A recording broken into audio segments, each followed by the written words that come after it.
in my mid-30s, I was terrified of spending a day without crack or heroin. And I was injecting both drugs every day, more than about 5 times a day, just to stabilise myself.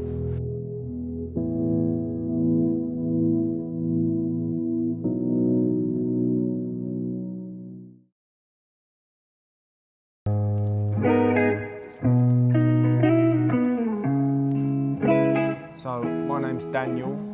I come from South London. That's where I was born and grew up. Went to school there. Come from a good home, loving home, good parents, and was treated with love and respect, and was brought up in a very warm environment.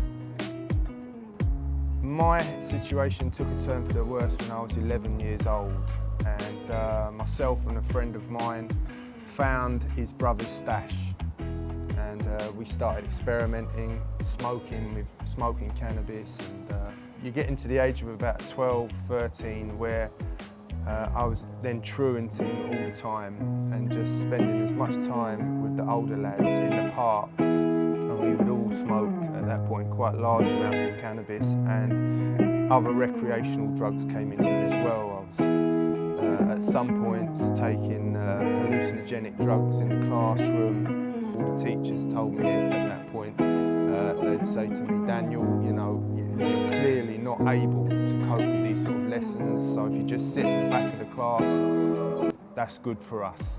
And I received it, because I thought, okay, well, I'm going to make a point out of this. You know, I'm actually going to show them that I am the failure that they have deemed me to be. By the age of 16, I'd started cultivating cannabis with a group of guys in South London. We were selling cannabis and also imbibing in cocaine as well, and that escalated. I started getting quite dependent on cocaine.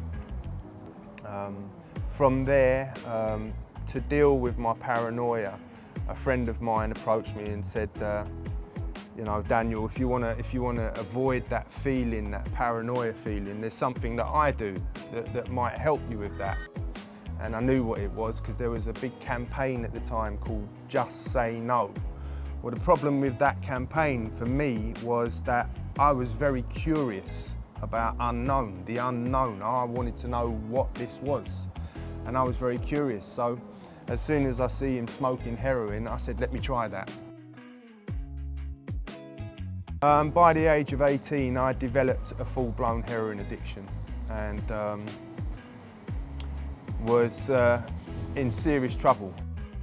And because of my curiosity and my excessive drug use, I'd had to start committing crime, and unfortunately by the age of 21 I'd served my first prison sentence. And I went on to frequent jail more and more and more. I would go into jail and come out of jail just like it was a revolving door. My whole world had become something that it was really never supposed to be.